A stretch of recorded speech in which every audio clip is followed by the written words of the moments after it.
Hey everyone, and welcome back to Tradie Business School. This is Michael McNish here. Really good to see you guys back, or if you're in the truck, in the van, in the ute, obviously can't see us, but you can hear us. So welcome back wherever you are. On today's episode, we want to talk about how do you manage money and cash flow better. Michael, such a hot topic amongst all tradesmen and general contractors. Hello, my name's Barry William, your co-host for today's episode. So stoked to be here talking all things money and cash flow.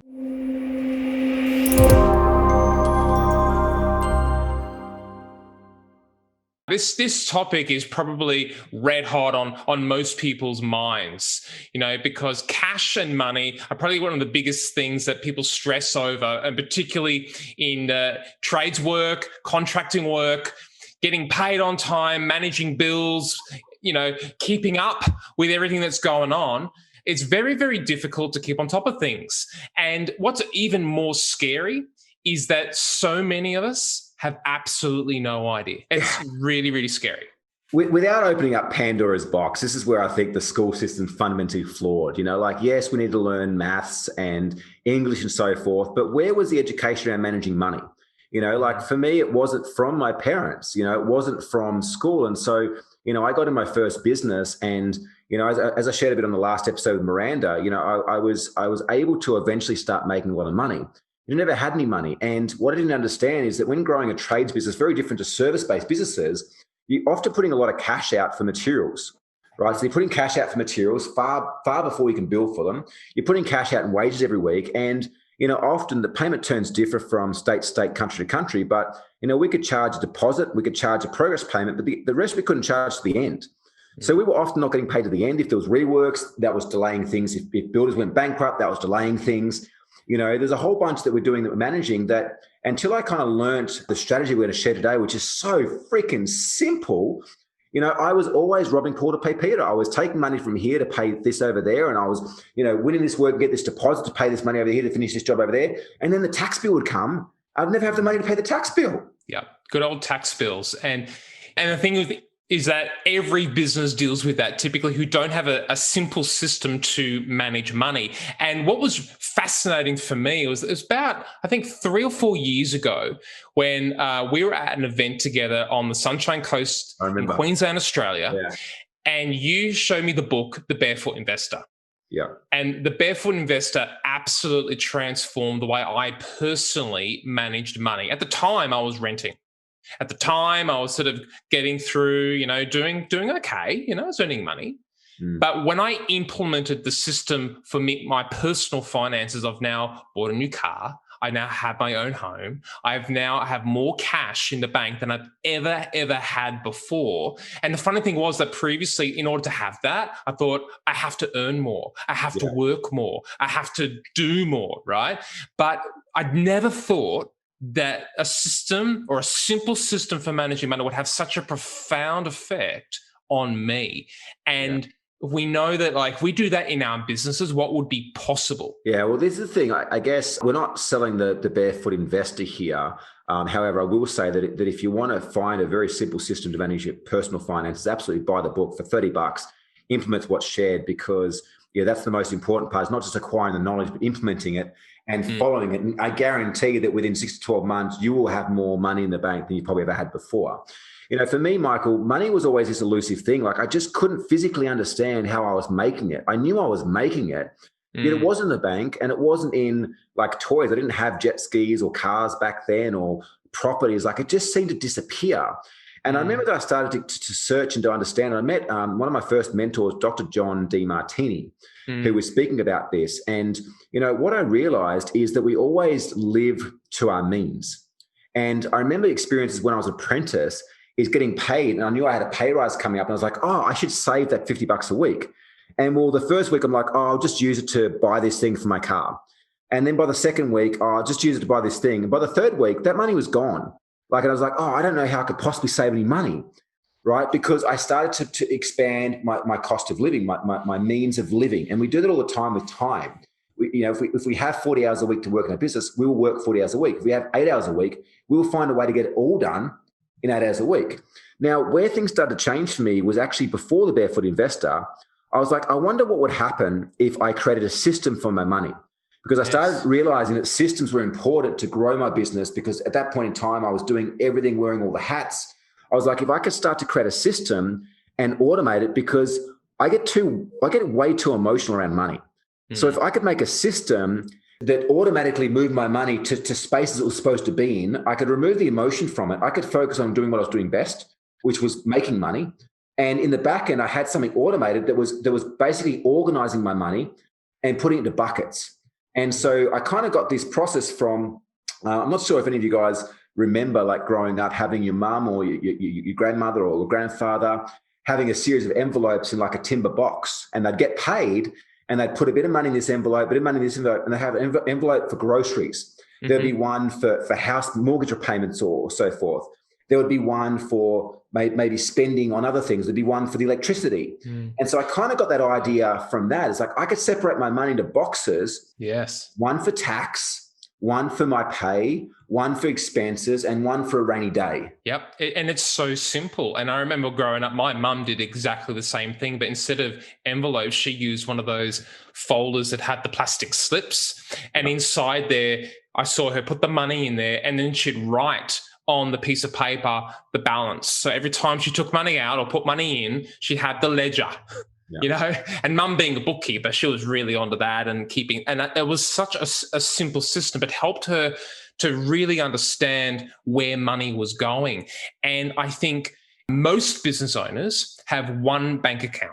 Yeah. All the money goes in there, and often we manage our cash flow by looking at our bank account. We log in there. Have I got money? Yes. Fantastic. I'm doing okay.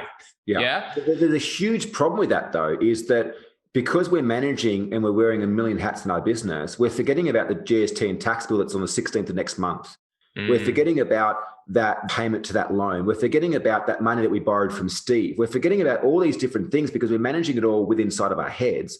Or we look at our P&L, which most people have been trained to do. We look at our P&L and go, oh, we're showing profit on a P&L. What many people don't realize is just because we show profit on the P&L doesn't mean that we have cash profit in the bank. And this is where this system, which we're going to share with you even more today, is a very, very simplistic system that just takes away all the guesswork of that and makes it so easy to understand where your money's going and how to maximize that return. Yeah. Where should we start in explaining perhaps the profit first system to our listeners today? Because it's quite a process to set it up properly. There's a few steps, and we actually go through that in Tradie Business School and show you step by step, piece by piece, how to do it properly. But in terms of simplistic method, Barry, where would you suggest we would get them to start? Yeah, there's a few things that I'll share. Yes, we absolutely we have a process we go through that simplifies it. Each training is like 3 to 4 minutes with one action. And after 13, the whole thing's implemented, set up and running, automated. You don't have to worry about it again. Like, it's done. Where things changed significantly for me was meeting Mike Michalowicz, who is the author of Profit First. He had the same system that I'd been using. He created the same system. He'd actually created a chart that showed approximate percentages that should be allocated to different buckets based on where your revenue was at. So first and foremost, regardless, like, download the audiobook Profit First by Mike Michalowicz or buy the physical book. It's a bit longer process than what we teach and what we share today, but that will go a lot more in depth if you do want to find out. What I'd probably say first and foremost is you need to go and set up a series of bank accounts.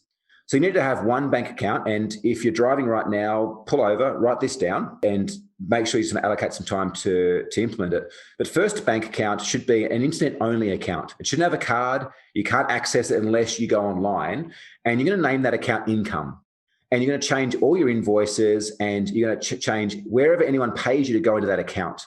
What that automatically is going to do is stop all those subscriptions that just keep coming out of that account having access to your income.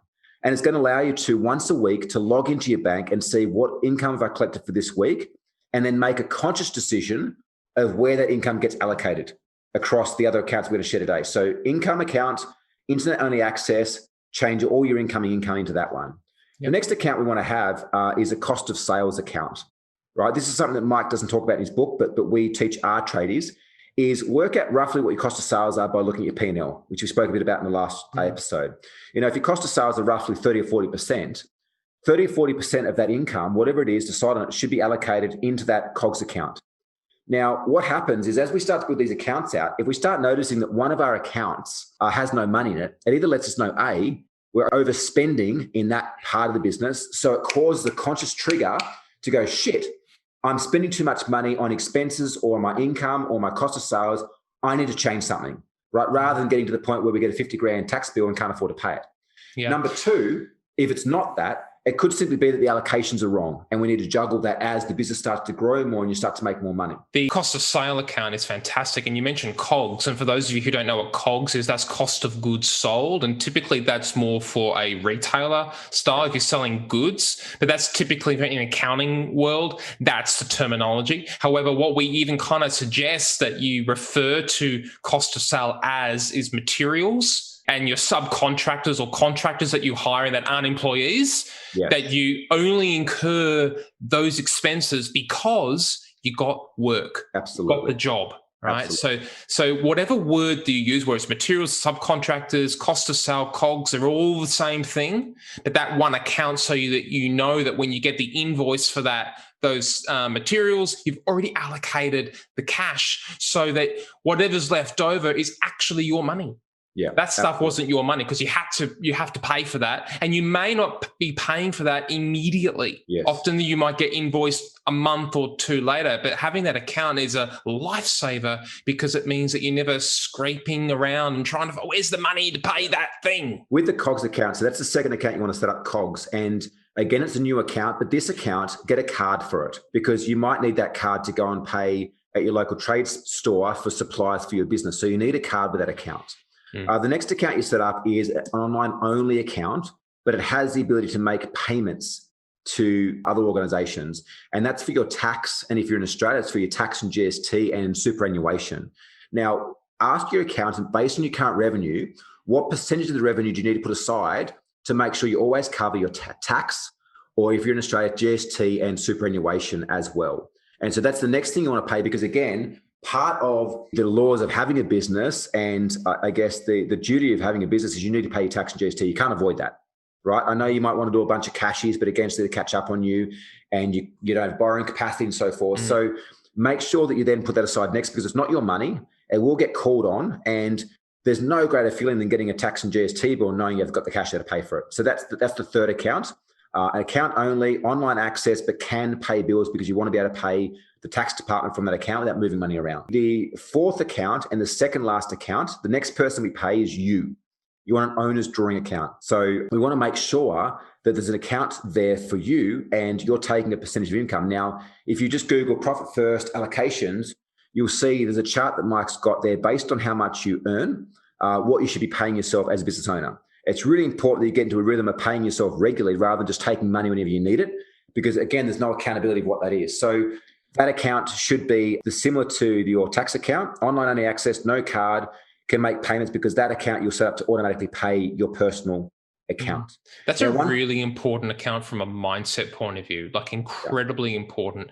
And I know a lot of people in business will do drawings. They'll take money out of the business. They're not necessarily on a regular wage or salary. And particularly those who are starting out, particularly in trades, may or have a team may find that you're not really drawing a wage at all. You may find that things are a little bit tight. But I would highly recommend, and if you're not paying yourself, make it $1. At least pay yourself something, because psychologically, like actually paying yourself something means you're valuing yourself. I resisted that for a while because I thought I couldn't afford to pay myself. I need to put all the money back into the business. I needed to get by. And my coach at the time said to me, Michael, you got to pay yourself. Pay yourself first. You've earned it. There's another psychological trigger there as well, because often as business owners, we're like, oh, well, I don't need much. I'll just take $100, $200 or whatever it is. But also, like, if you're physically working the business, think about if you have to replace yourself, you have to pay a full-time wage. So if your business cannot afford to pay you the rate in which you would replace yourself hiring somebody else, there's a bigger issue there. And again, this causes a conscious decision to be made around, we're actually not charging enough for our work. If I can't afford to pay myself what it would cost me to replace myself, there's an issue with my pricing. There's an issue within my model. So that's another important reason. You spoke something really important, Michael, and we actually missed the most important account out of this, which actually is before the COGS account. That's your profit account. So the whole point of this model is to pay yourself first, not in terms of your wage, because paying yourself a wage you're using it to pay other people. Paying yourself first is putting money into profit, right? What that does is it significantly affects the psychology of you as a business owner, right? You'll no longer have a number on your P&L that shows profit without money in the bank. You'll actually have money in the bank. Now, even if your profit account is 1 or 2% or 5% of your total income, forcing yourself to pay that means that you have to make decisions on the other accounts to make the business numbers work, right? So the first account that you should be transferring to before COGS or tax or GST or your owner's drawings is profit. And again, what's more important is not the amount, the percentage, but more important is the habit, right? So with all of these, it's not an amount. You don't go, I put $500 in owner's drawings and $500 in COGS. No, it's percentage. You need to work these off percentages of your total revenue, percentage-wise, how much in profit, percentage-wise of COGS. So as you start making more money gets put into the account based on the percentages allocated. That is probably like the most important account, Like if you want profit, create a profit account. It makes logical sense, doesn't it? Like if you don't have a profit account, where's the profit live? It comes back to the story I shared when I started getting a pay rise. Is like having that account that you allocate that additional money into. Like again, if you set the system up and you see, well, I can't afford to pay profit, I can't afford to pay myself, it indicates immediately that you've got a profitability problem in your business. You've got a costing problem. So it takes away all the questions around, am I charging enough? Am I charging too much? Well, no, that's what you need to operate a profitable business. So the profit account should be an account you cannot touch. So like the income account, you can put money in, but you can't use it to pay bills. It allows you to accumulate the money. And we go through further in other episodes or in Profit First book, you can read what you actually do with that money and how that money gets used. But for first, just make sure you're setting up a percentage amount to go in there regularly, which takes us to the very last account. So you have income, 100% coming in, profit, COGS, tax, GST super, owner's pay. The last account is OPEX, operational expenses. This is for your below the line expenses, your day-to-day operations, your full-time staff, your petrol, your office rent, your internet, all that sort of stuff. And what you'll probably find when you start putting money through this system is that you haven't got enough money in the OPEX account, which is an indication you're overspending. You need to tighten your belt and you need to generate more revenue. What's even cool about this, Barry, is that like now you just log into on your phone, look at your banking, you actually see the position of your business rather than like one big account. And you don't have to ask your accountant to find out where you're at. You don't have to log into Zero Mob or whatever system that you're using to run a report and go through all those things, which will probably confuse the hell out of you if you're not really familiar with that. Very, very simple. And immediately, no matter where you are, you can log on and know how much money you got to spend on what. This allows anyone, regardless of what your relationship is with money and regardless of what your upbringing and your beliefs are about money, this will allow you, I absolutely guarantee you, if you go through this process and implement it, and again, is why it's one of the very first things we teach within the Tradie Business School is part of the profit plan is we not only tell you what the numbers are, but we show you what allocations you should be making to each of those accounts based on what the income is. So it takes all the guesswork away. The reason this is the most important thing is because I guarantee that within 3 to 6 months, you'll have more money in your account than you've ever had possible. And within 12 months, you'll have a far stronger business and a stronger mindset than you've ever seen before in your life through following something that's so easy and automated. Just make sure that OPEX account, again, has a card. So the OPEX and the cost of sales need cards because you need those cards to be able to give to your subscriptions or to give to your payments and so forth. But again, if you want to understand what percentages as a benchmark to aspire towards, just Google Profit First allocations by Mike Michalowicz. You'll get a sheet there.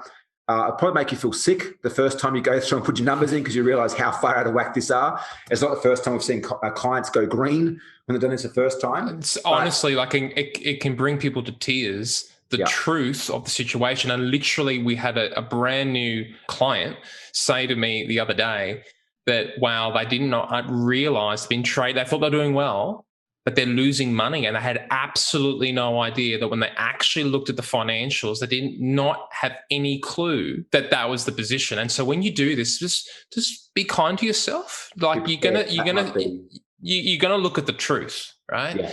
And that's what's really exciting because this moment is the worst moment. It's the hardest part is actually looking at the truth in the face and going, this is where I am right now, but this is where it changes. And so like, get excited about this. I know it may not be, and you may not feel excited. You may be like, I don't want to see it, but know that this is the medicine and this is actually going to work. And so many tradies And general contractors have implemented this system. Not enough, by the way, but the many that we've worked with. And it's absolutely changed their life. And we'd like to change your life with this system as well. So takeaways from this is, if you have listened to this while you have been driving to site or in the Bobcat, the excavator, whatever it may be, absolutely put aside some time to re-listen to it, to get those things set up. You could even delegate it out to your partner or to your accountant or someone who helps set those accounts up as well. Download the allocation guide online and run some numbers and see where it's at. Be okay that you won't be there to start with. Like, your numbers will be way skewed, but that will provide you a benchmark of where over the next 3 to 6 months you need to start changing your numbers to where they hit those benchmarks and you are putting the right amount in those different accounts. If you want to go a lot deeper into this, one or two things: either A, join up to the Tradie Business School for the cost of a few coffees a week. You're going to have access to hundreds of tradies that are growing and scaling their businesses and doing amazing. Or if you're like me, it's actually cheaper than the coffee habit. That's true. This right? is true. This is true. But we take you through as one of the very first things we do and get this set up step by step, hold your hand every step of the way, give you scripts of what to say to the bank, what accounts to open up, and also give you the profit plan to go through and put your numbers in to give you an understanding where you are and where you need to go. And it starts to show the adjustments required on a weekly basis to get you there. The other option is you can go it alone as well. Read Mike McCullough's book, Profit First. It will change your life. Download it, implement it. And make sure, if you haven't already, subscribe to the Tradie Business School podcast, where we'll keep educating you guys on the easiest and simplest way to grow your trades and general contractors business. Michael, this has been like, we're actually over time. This has been amazing, fast, and I trust a huge amount of value for those listening as well. It's been awesome. I'm really looking forward to hearing your feedback as listeners to this, how this has impacted you. Really love to hear your feedback, and also know that we're here for you and that you're not alone, and that you can join a fantastic community where it's going to be a real home for you guys, a real home for traders and general contractors to come together, because together we're gonna smash it this year, right? And we're gonna make this the best financial year that you've ever had, and this is going to be the start of it. Yeah, absolutely. Yeah. Absolutely. Mike, appreciate you, brother. Thank you so much. Thanks everyone for listening. Make sure you like, subscribe, share, and look forward to seeing the next episode. Bye for now. See you guys.